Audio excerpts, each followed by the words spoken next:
Hallo und herzlich willkommen auf dem Permakulturkanal. Ein Permakulturgarten ohne große Bemühungen und es wächst alles von alleine. Du musst nicht umgraben, du sammelst nur das, was die Natur dir gibt. Wäre das ein toller Traum? Tatsächlich.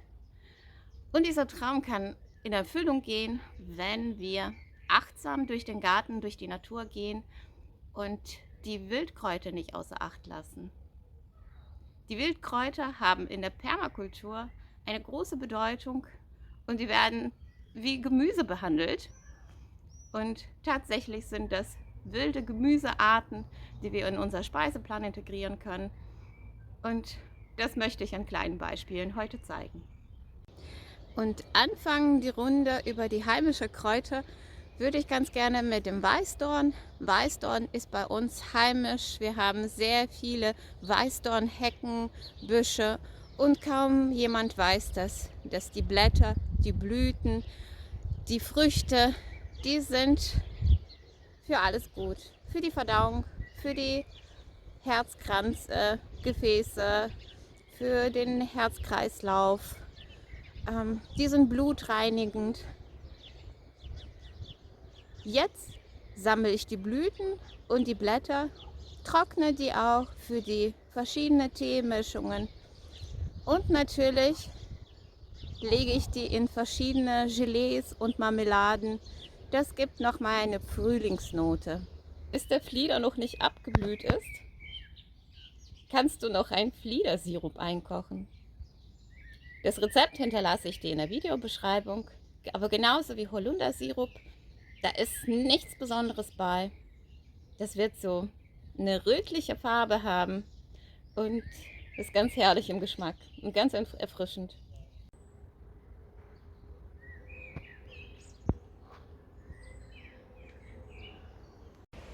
Der Kirschbaum hinter mir gibt uns nicht nur die Kirschen, sondern auch die Blätter sind essbar. Die trockne ich jedes Jahr für eine Teemischung. Und letztes Jahr habe ich mit dem Fermentieren probiert. Das hat leider nicht geklappt, aber es ist kein Grund aufzugeben. So habe ich mich auch dieses Jahr motiviert, die Blätter zu trocknen und zu fermentieren. Die Blätter werden einzeln in den Händen gerollt und ein bisschen eingedrückt. Danach kommen die in eine Schüssel oder ein Glasgefäß, gestapelt und ein bisschen eingedrückt mit einem Beschwerer, einem Glasbeschwerer oder etwas anderem und dann luftdicht verpackt für mehrere Tage. Nach 48 Stunden kann der Fermentationsprozess gestoppt werden, die Blätter auf einem trockenen Tuch ausgebreitet und weiter getrocknet. Ich brauche fermentierte Teemischungen für mein Kombucha-Experiment.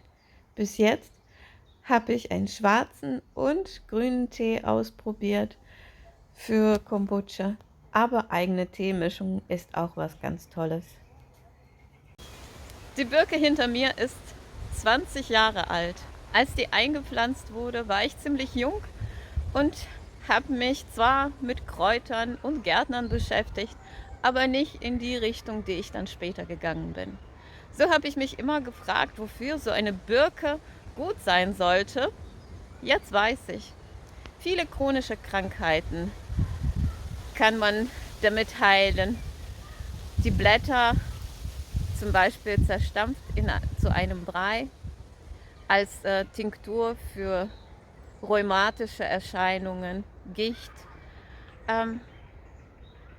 Ja, die Säfte von der Birke sind stärkend und kräftigend. Die Blätter, die kann man auch fermentieren, genauso wie die Kirschblätter. Und das mache ich auch dieses Jahr. Ich sammle die Blätter für die Teemischungen.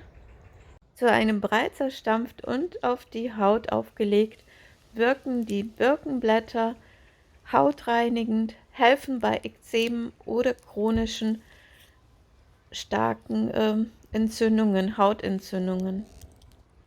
Hast du schon die Birkenblätter in die Gemüsepfanne reingelegt? Probier das aus. Die schmecken ganz mild, so in der Art wie Spinat. Die Wildkräuter wie Melde, Vogelmiere, Brennnessel und Giersch sind fast das ganze Jahr verfügbar. Zum Beispiel die Vogelmiere wirkt auch blutreinigend und ist sehr, sehr gut für die Haut. Wenn du die Wildkräuter in deinen Speiseplan integrieren möchtest, gib dir ruhig die Zeit. Solche Kräuter wie Brennnessel und Giersch sind sehr würzig und am Anfang haben die mir auch nicht geschmeckt. Aber zum Beispiel die Vogelmiere, die schmeckt wie Salat. Also damit könnte man anfangen. Jetzt ist auch die Schafgarbe-Erntezeit. Die Schafgarbe ist jetzt volle Kraft und steht kurz vor der Blüte. Die Schafgarbe sammle ich für die Salatmischungen, jetzt für Frischverzehr und trockne die für die kalte und dunkle Jahreszeiten.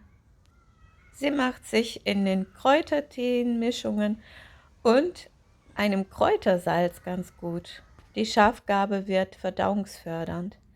Also sammle ich jetzt Schafgarbe so viel wie es geht. Das ist natürlich jetzt nichts zum Essen, aber gerade geht das Gras in die Blüte und ich sammle so viel wie es geht für mein Heukopfkissen. Ich möchte ein Stückchen Sommer einfangen und mit ins Schlafzimmer nehmen. Und du hast bestimmt von Heubädern gehört, wie heilend die sind für die Seele, für den guten Schlaf. Und das möchte ich ausprobieren. Natürlich habe ich schon auf dem Heukopfkissen geschlafen und das ist ein ganz tolles Gefühl und es duftet fantastisch. Ja, das möchte ich jetzt ausprobieren. Trockne das Gras in große Menge und ja, mein Kopfkissen wird wahrscheinlich durch das ganze Schlafzimmer duften. Fantastisch. Der Rest landet jetzt zwischen den Beeten als Mulchmaterial und das ist meine Tagesaufgabe. Ich werde jetzt alles abgrasen und ja, zwischen den Beeten reinlegen. Die Grasbüscheln hänge ich zum Trocknen in den Mirabellenbaum und nach einer Woche werden die ungefähr fertig. Dann kommen die Büschel in das Kopfkissen rein.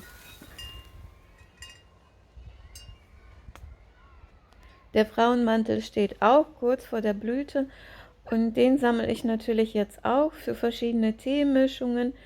Trockne ich Frauenmantel, aber auch für kleine Pesto-Gläschen oder frisch im Salat macht sich Frauenmantel auch ganz gut in kleinen Mengen. Alles, was ich beernte, versuche ich am Vormittag zu erledigen, weil da ist die meiste Wirkung und Kraft in den Kräutern.